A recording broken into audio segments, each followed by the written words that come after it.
So as we begin this, you should have already glued in this picture into your notes.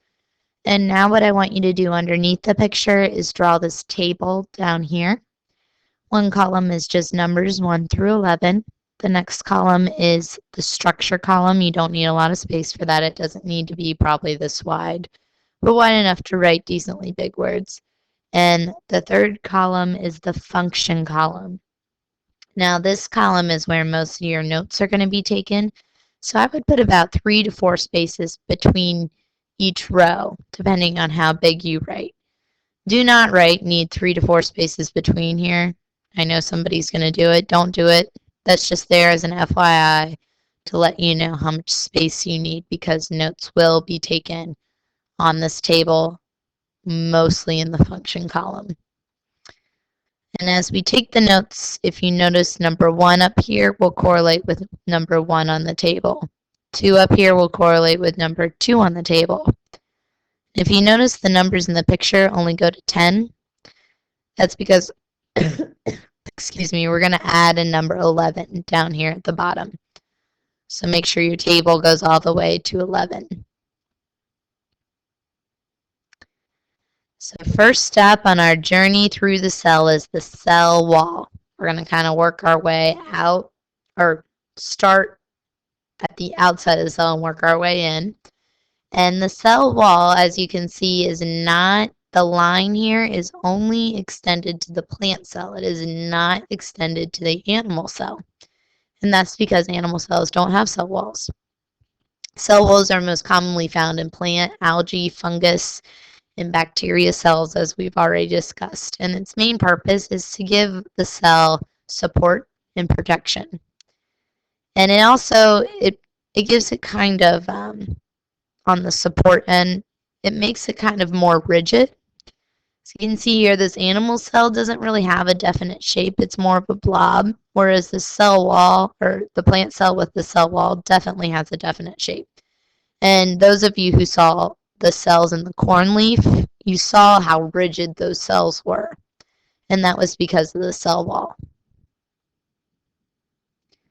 Next step on our way in is the cell membrane. All cells have a cell membrane. We've already talked about it. It shouldn't be anything new to you, but it's kind of like the doors of the cell, multiple doors. It is responsible for what goes in and out of the cell, and therefore it protects the cell by being selectively permeable, meaning it selects what goes in and out.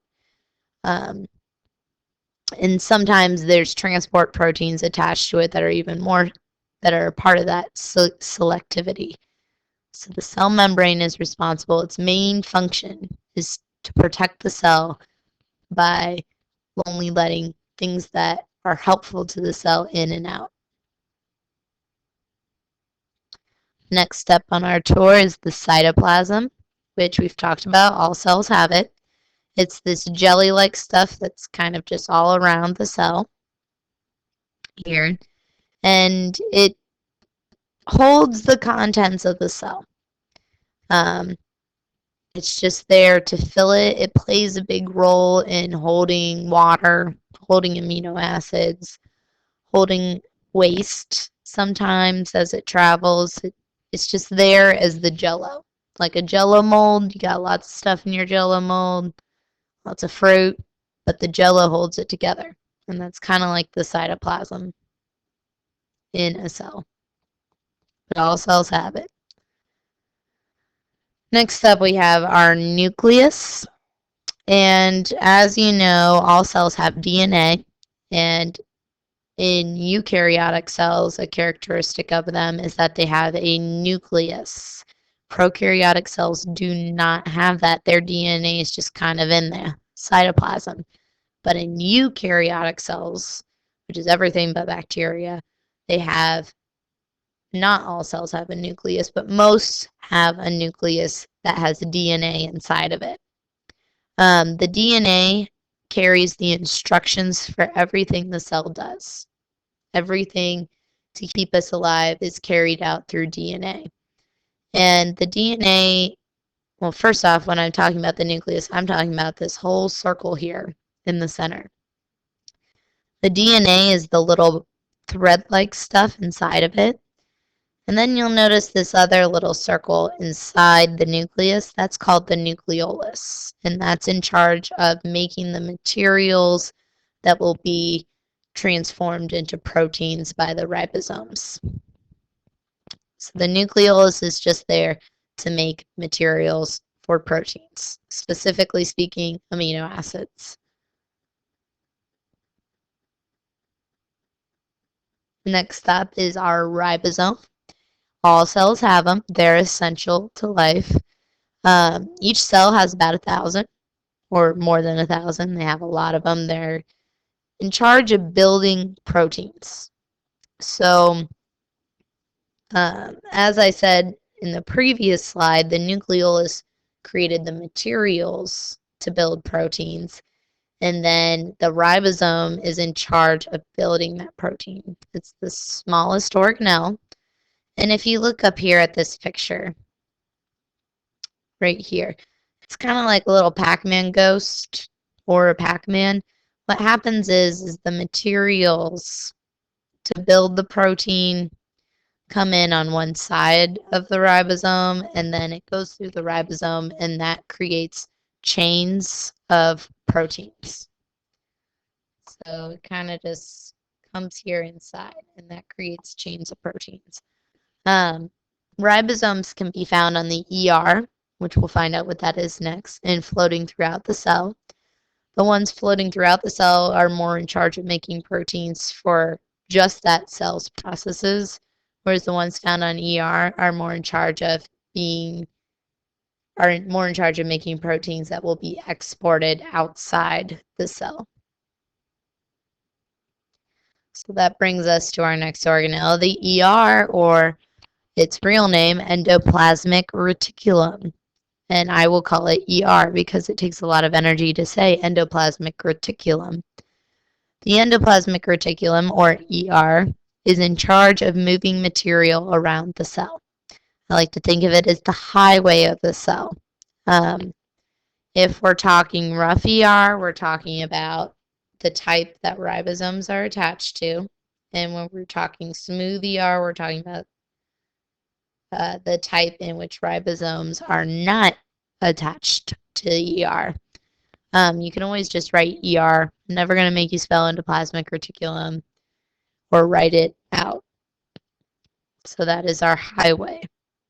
And as I said, the ribosomes that are attached to the ER are more in charge of making proteins that will be transported outside of the cell. So it makes sense that they would be attached to the ER since the ER is in charge of moving the materials around the cell.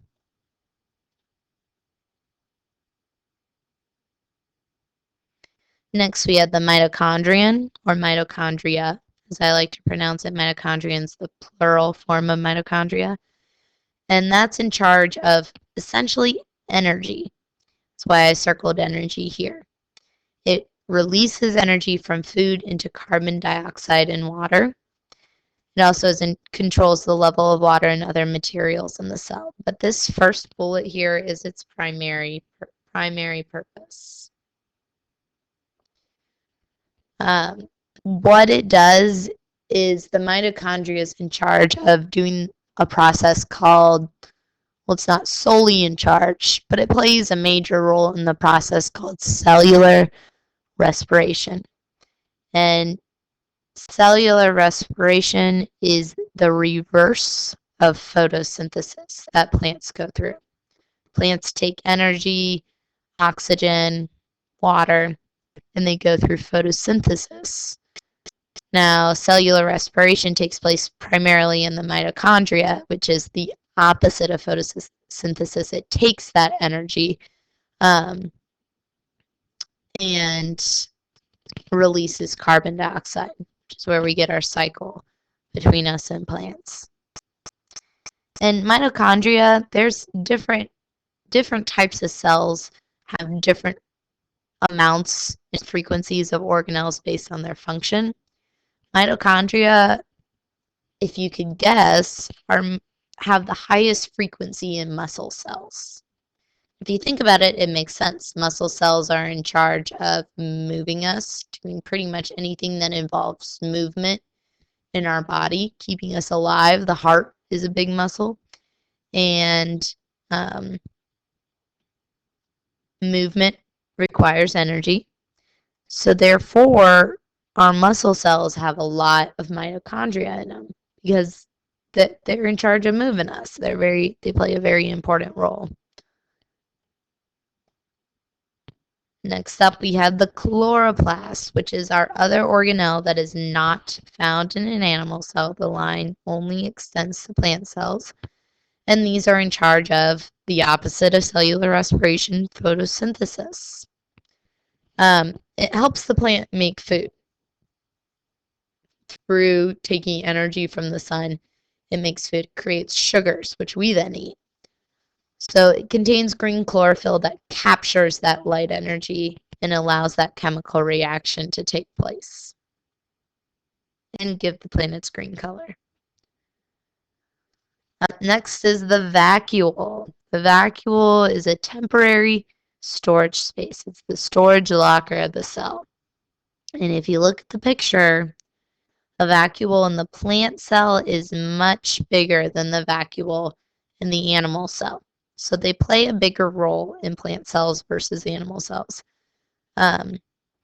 They can store pretty much anything that the cell doesn't really know what to do with at that time or have a purpose for. It can store water, waste, future food, other materials.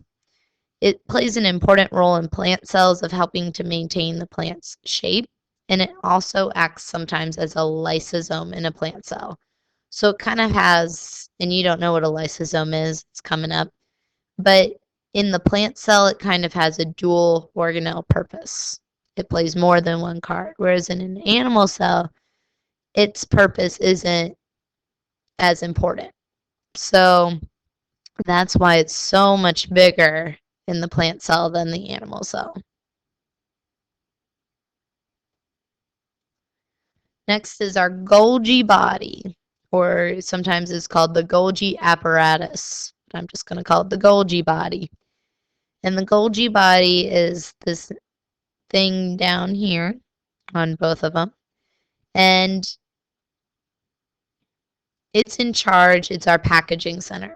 It's in charge of taking those proteins that the ribosomes build, and the ER moves those ribosomes alone as the highway moves materials around the cell, and then they're sent to the Golgi body, the proteins, where they are packaged into vesicles. We got to protect our proteins. So the vesicles then deliver material within or out of the cell, typically by fusing with the cell membrane. But the vesicles are like protein packages made by the Golgi body. And lastly, we have our lysosome, which is that number 11 I said we would be drawing in. And just make it filled in, circle things. I mean, I'm not going to make you do anything too hard here. The lysosomes are like the stomach of the cell. It contains the digestive chemicals that help break down food molecules, cell waste, and worn out cell parts. Gets rid of all the bad stuff. And it's very rare to find a lysosome in a plant cell, although they are in some plants. Like I said, the vacuole plays that role in the plant cell versus the lysosome, but I figured I'd have them on both of them for the purpose of it's sometimes in plant cells. So therefore, it could be applied to both.